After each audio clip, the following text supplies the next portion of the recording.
In the first video about testing a hypothesis about a population mean, we found we have a value of 98.2, and we're about to calculate how many standard deviations this is away from our assumed value of 98.6. We're hoping to show that 98.6 can't be right because we got a sample information that is so far away from this that just this can't be right. Well, here is our formula for calculating the number of standard deviations we are away from it. We call it the test statistic T. It's unfortunate that we use the letter T to both mean our goal from the table and also our calculation from our sample information. But one is called the critical value T, and this one is the test statistic T. So, here we go. Let's actually plug numbers into this formula, crank it out, and see what we get. So T will be equal to the sample mean, which was 98.2. What we're assuming to be true of all sample means is 98.6. And we're going to divide it by the standard deviation. It's the x value minus the mean divided by standard deviation. That's what we always use to find a z-score. And a z-score is simply how many standard deviations we are away from the mean. So, dividing by this, the standard deviation was given as being, here's the original data, standard deviation s equals 0.62.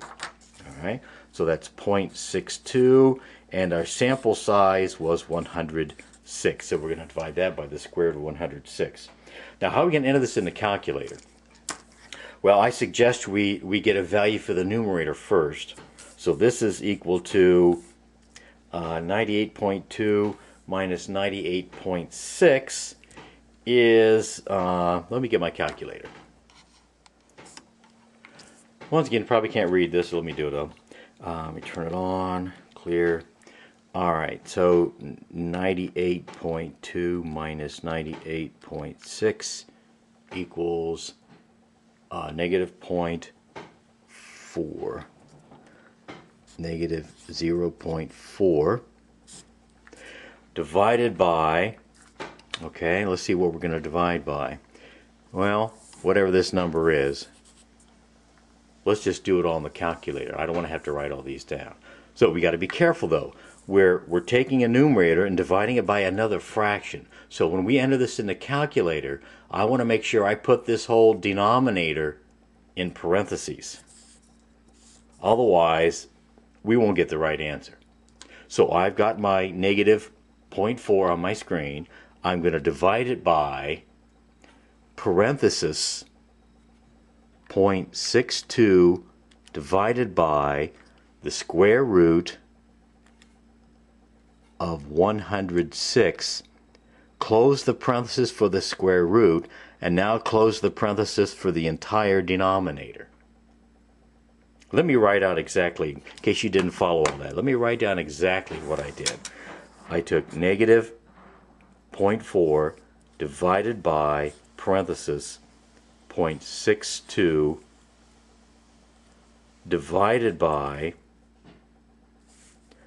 square root sign, and it has its own parenthesis, 106. I've got to close this parenthesis, but I also have to close parenthesis around the entire denominator and set that equal to. And I get approximately negative 6.64. Is that readable? Just barely, maybe. In any case, you should be doing this also with your calculator. You should be verifying the results. Get negative 6.64. All right. So what this says is how many standard deviations is 98.2 away from 98.6? Wow, it's more than 6 standard deviations away. And we only had to be how far away? We only had to be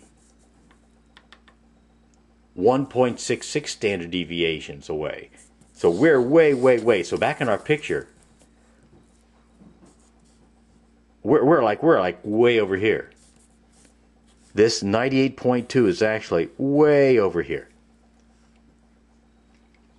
And what we're saying is the probability, therefore, of getting a 98.2, if the mean really was 98.6, the probability of getting a mean from a sample would be extremely low, very close to zero. And yet it occurred. How can something that has a very low probability of occurring actually occur? Well, it can occur if one of our assumptions is wrong. And we're saying one of our assumptions that must be wrong is that this 98.6 is the mean. The only way this 98.2 can occur in a sample is if the mean is actually something over closer to what we got as the sample. Because our test statistic, in this case being to the left, was much less than our critical value, we can therefore reject the statement that this is the mean. And if we're rejecting the statement that 98.6 is the mean, that means therefore, well,